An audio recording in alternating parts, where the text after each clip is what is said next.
আমার উপর বেশি বেশি দুরূদ শরীফ পাঠ করা। তো রাসূলুল্লাহর উপর যদি বেশি বেশি দুরূদ শরীফ পাঠ করেন, রাসূলুল্লাহর উপকার হবে নাকি আমাদের উপকার হবে? হাদিস থেকে আমরা মিলিয়ে নেই। আল্লাহ রাসূলের সাহাবী উবাই ইবনে কাব রাদিয়াল্লাহু তাআলা তিনি বলছেন, ইয়া রাসূলুল্লাহ, আমার দুয়ার মধ্যে 4/1 সময় আমি আপনার জন্য দুরূদের জন্য নির্ধারণ করে নিব। আল্লাহ রাসূল বলছেন, ভালো, তবে এর চেয়ে বেশি পড়তে পারলে আরো ভালো। তখন তিনি বলছেন, ইয়া রাসূলুল্লাহ, আমার দুয়ার অর্ধেক সময় আপনার উপর দুরূদ। রাসূলুল্লাহ বলছেন, ভালো, এর চেয়ে বেশি পড়তে পারলে আরো ভালো। সুবহানাল্লাহ। তিনি বলছেন, ইয়া রাসূলুল্লাহ, 4/3 সময় আপনার উপর দুরূদ পড়ব। ভালো, এর চেয়ে বেশি পড়তে পারলে আরো ভালো। তিনি বলছেন, ইয়া রাসূলুল্লাহ, পুরো সময় আপনার উপর দুরূদ পাঠ করব। আল্লাহ রাসূল বলছেন, আল্লাহ পাক তোমার সকল দুঃখ কষ্ট দূর করে দিবেন। সুবহানাল্লাহ, সুবহানাল্লাহ। তিরমিজি শরীফের হাদিস। এই হাদিস থেকে কি বোঝা গেল? রাসূলুল্লাহর উপর বেশি বেশি দুরূদ পাঠ করলে রাসূলুল্লাহর উপকার হবে নাকি আমাদের উপকার হবে? আমাদের উপকার হবে। এই জন্য আমরা বেশি বেশি দুরূদ পাঠ করব। আর আল্লাহ রাসূল বলছেন যে আমার উপর একবার দুরূদ পাঠ করবে, আল্লাহ পাক তার উপর 10টা রহমত নাজিল করবেন। সুবহানাল্লাহ। এই জন্য আল্লাহ রাসূলের মহব্বতের নিদর্শন হবে বেশি বেশি দুরূদ পাঠ। এই দুরূদ পাঠের মধ্যে আবার অনেক বরকত রয়েছে।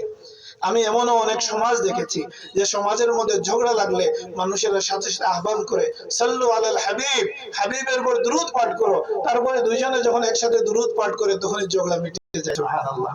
এমনও অনেক সমাজের মধ্যে দেখেছি। তো এই জন্য আমরা বেশি বেশি দুরূদ পাঠ করব, আল্লাহ রাসূলের সুন্নাহের ইত্তেবা করব। সুন্নতের বর্ণনা তো বেশি দেয়া গেল না, কিন্তু আমরা এটা স্ট্যান্ডার্ড জীবনের জন্য নির্ধারণ করে নিতে পারি যে জীবনের প্রতিটা ক্ষেত্রে রাসূলুল্লাহর সুন্নত কেমন ছিল এটার সাথে মিলিয়ে দেখা, তাহলে জীবন সুন্দর হয়ে যাবে। আর আরো দুইটা মৌলিক বিষয় বললাম যেটা বর্তমান সময়ের জন্য সবচেয়ে বেশি প্রয়োজন। রাসূলুল্লাহর মহব্বতের ক্ষেত্রে কোনো কম্প্রোমাইজ চলবে না, কারণ ঈমানের সাথে সম্পৃক্ত প্রত্যক্ষ বিষয়। একই সাথে আল্লাহ রাসূলের আজমত, এই বিষয়টা খুব ভালো করে বুঝতে হবে। অনেক বড় বড় ইসলামিক স্কলার, তথাকথিত ইসলামিক স্কলার, কিন্তু দেখা যায় আল্লাহ রাসূলের প্রসঙ্গে আসলে কেমন যেন রাসূলুল্লাহর শান মন খুলে বলতে চায় না, কেমন যেন চিপা রেখে বলতে চায়, কেমন যেন ডাকতে চায়, মেটাতে চায়। আপনারা বিশ্বাস করেন কিনা? আমি আপনাদেরকে উদাহরণ দিচ্ছি।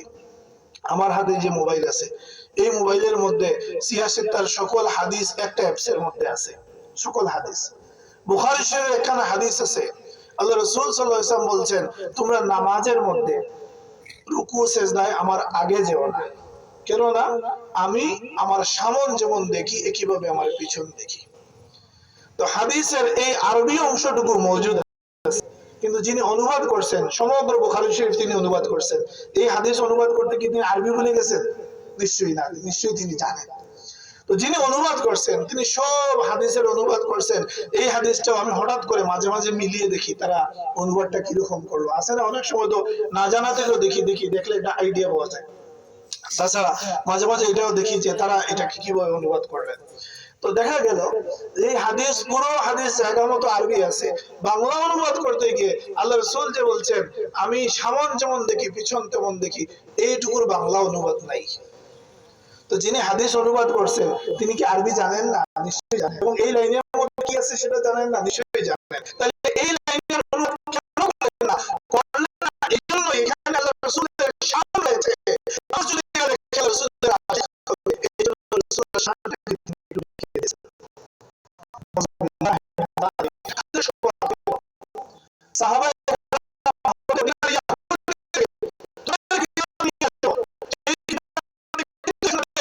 আসবেন, তোমাদের কিতাব নিয়ে আসো, সেখানে আঙ্গুলি দিয়ে তারা ওই লাইনটাকে দেখে রাখতো, বলতো কোথায় না, কেউ দেখি না। দেখা যাবে জাগ্রত জাগ্রত ঘুমালে দেখা যাবে? দেখা যাবে না। তো এই জন্য আল্লাহ রাসূলের আজমতের ব্যাপারে, শব্দ চয়নের ব্যাপারে পর্যন্ত আল্লাহ রাসূলের ক্ষেত্রে এমন শব্দ ব্যবহার করা যাবে না যার মধ্যে কোনো মন্দ অর্থ থাকতে পারে। এই জন্য আল্লামা সাহেবুল্লাহ ফুদ্দুর রহমাতুল্লাহ আলাইহি দ্ব্যর্থহীন কণ্ঠে বলতেন, রাসূল আমাদের নেতা, এই কথা বলা যাবে না। রাসূল আমাদের নেতা, এই কথা বলা যাবে না। কারণ নেতা তো গ্রামে গঞ্জে এইখানে সবাইকে সবাই নেতা বলে। রাসূলের ক্ষেত্রে এমন শব্দ কিভাবে ব্যবহার করা যাবে যেটার ভালো অর্থ থাকতে পারে, মন্দ অর্থ থাকতে পারে? মানুষ নেতা বলে মানুষকে গালিও দেয়। এই জন্য রাসূলের ক্ষেত্রে এই শব্দ ব্যবহার করা যাবে না। একইভাবে সাহাবায়ে কেরামের ব্যাপারে বলেছি, সাহাবায়ে কেরামের আদালত নিয়ে কেউ যদি কোনো প্রশ্ন করে, আপসহীন, এই ক্ষেত্রে কোনো এটা কোনোভাবেই মানা যাবে না। কারণ সাহাবায়ে কেরামের আদালতকে যেখানে প্রশ্নবিদ্ধ করা হবে, সমগ্র হাদিস শাস্ত্র সেখানে অচল হয়ে যাবে। কারণ হাদিস আমরা পেয়েছি সাহাবায়ে কেরামের মাধ্যমে, এমনকি কোরআনে কারিমের উপর পর্যন্ত সব চলে আসতে পারে, কারণ এই ওহীর লেখক ছিলেন এই সাহাবায়ে কেরাম।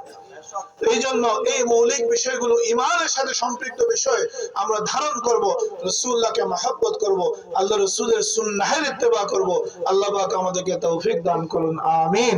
ওয়া আখিরু দাওয়ানা আলহামদুলিল্লাহি রাব্বিল আলামিন। সাল্লাল্লাহু আলা সাইয়্যিদিনা ওয়া মাওলানা মুহাম্মদ وعلى آله وأصحابه وسلم.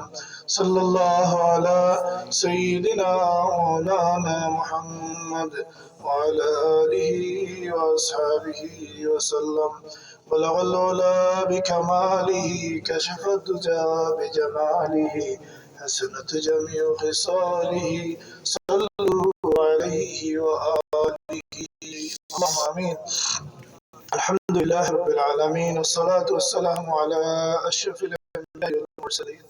اللهم صل على بدر التمام، اللهم صل على نور الظلام، اللهم صل على مفتاح دار السلام، اللهم صل على شفيع في جميع الأنام. ربنا ظلمنا أنفسنا وإن لم تغفر لنا وترحمنا لنكونن من الخاسرين. ربنا آتنا في الدنيا حسنة وفي الآخرة حسنة وقنا عذاب النار وادخلنا الجنة مع الأبرار يا عزيز يا غفار. الله हमरा মাগফিরাত দাও, আমরা জিন্দা মুর্দা মাই বাবারে মাগফিরাত দাও। আল্লাহ আমরা যারা মাই বাবা জীবিত আছেন নেক হায়াত দান করো। আমরা যারা মাই বাবা কবরে শহীদ গেছেন মাওলা তারার কবরের রওদাতুম মিন রিয়াদিল জান্নাহ বানাইয়া দাও। আমরা মাই বাবার লাগি নেক আমল দিয়া ধন্যওয়ালা বানাইয়া দাও। যতদিন দুনিয়ার উপরে বাকি রাখো মাওলা, আমরা মাই বাবার লাগি নেকি দিয়া গার বানাইয়া রাখিও। আল্লাহ আমরা বচ্চেন ধরে আমরা লাগি নেকি দিয়া গার বানাইয়া দাও। আল্লাহ আমরা মাকান হলরে তোমার ইয়াদ দিয়া আবাদ করে দাও। আল্লাহ আমরা গৌর হলরে তোমার জিকির দিয়া আবাদ করে দাও। আল্লাহ আমরা পরিবার পরিজনে নামাজি বানাইয়া দাও। رب اجعلني مقيم الصلاة ومن ذريتي ربنا وتقبل دعاء. আল্লাহ আমরা নামাজি বানাইয়া দাও, নামাজের লগে মহব্বত পয়দা করে দাও।